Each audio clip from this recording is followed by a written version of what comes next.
All right, let's cross live now to our reporter, Mlondi Radebe. Mlondi, a very good afternoon to you. What is happening on your side of the country?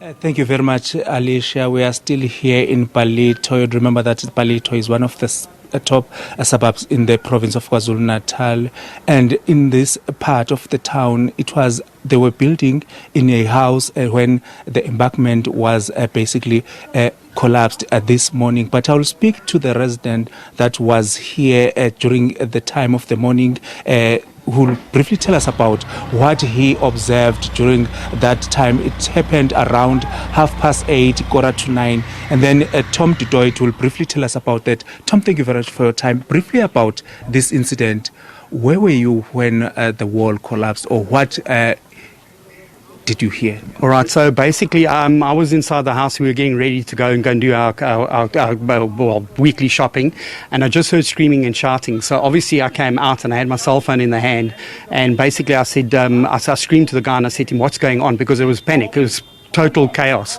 and I just hear screaming and shouting. But you know, like when somebody's done I'll never forget it.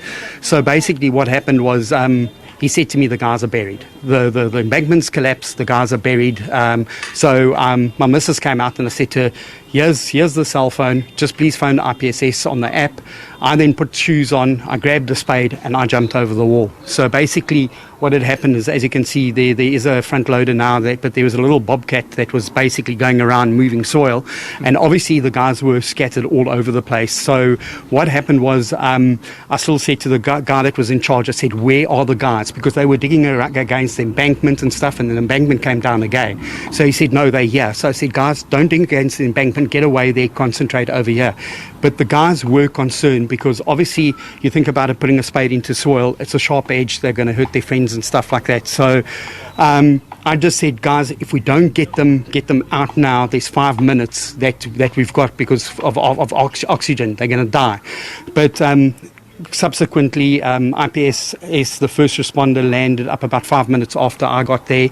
And as I was walking up, they uncovered the first guy. She felt for a pulse. There was no pulse. She said she's going to resuscitate, and then obviously the ambulance then came in, and I said to them, just get oxygen down there, they're trying to resuscitate.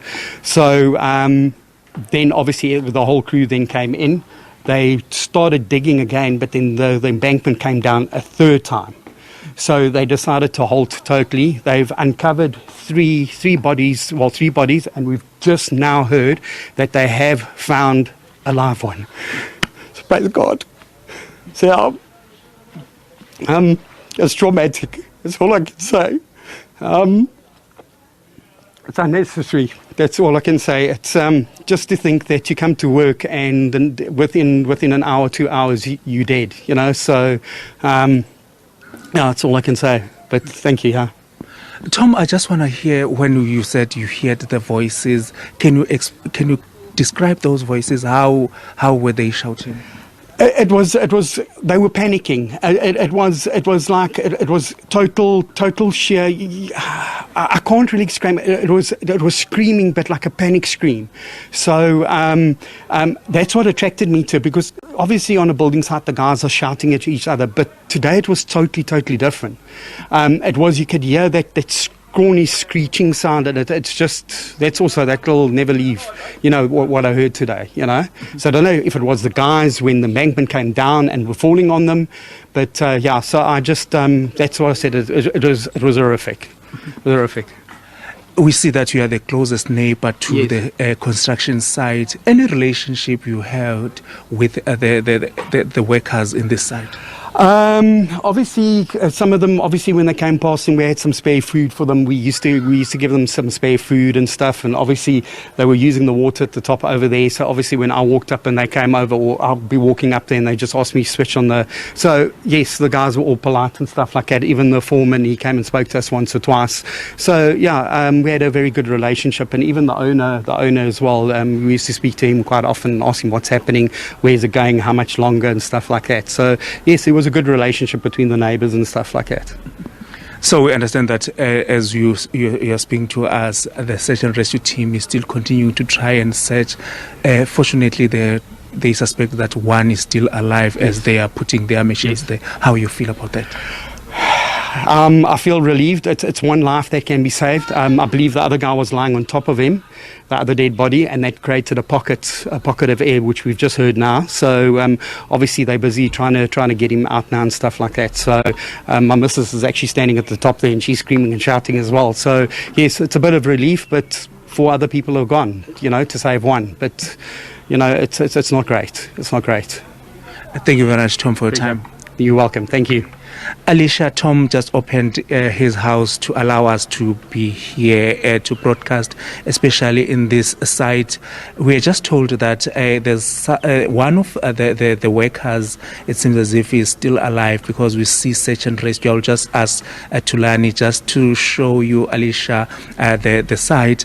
In that site, basically, one of the workers believed to be still alive, because the members of the search and rescue team from the IPSS, they've rushed there with their machines, and they're trying to assist the worker that is still there. And we are hoping that will be a miracle, because it's been 4 hours under the sand, and also that they are still trying to dig to try and find out more of the other workers. But the search and rescue comprises of the SAPS, also the fire department from eThekwini, who are also trying to assist, as they are using the excavator and spades to try and dig the big sand that you see in your screen. That sand is coming from where the workers were working. Back to you in studio, Alicia, for now. All right, Mlondi, I'm not sure if you can still hear me, but we hear that, of course, specialized equipment is currently being ferried to the area. Maybe just give us a sense of how many people or workers were actually on the scene when the collapse happened. When the collapse happened, according to the police spokesperson, Robert Nechwonda briefed us that it was 14 workers who were here in the scene, but 5 were trapped under the sand when the embankment collapsed earlier in the morning. And we hear that the scene is still active, Mlondi. So how are rescuers actually continuing with those rescue efforts?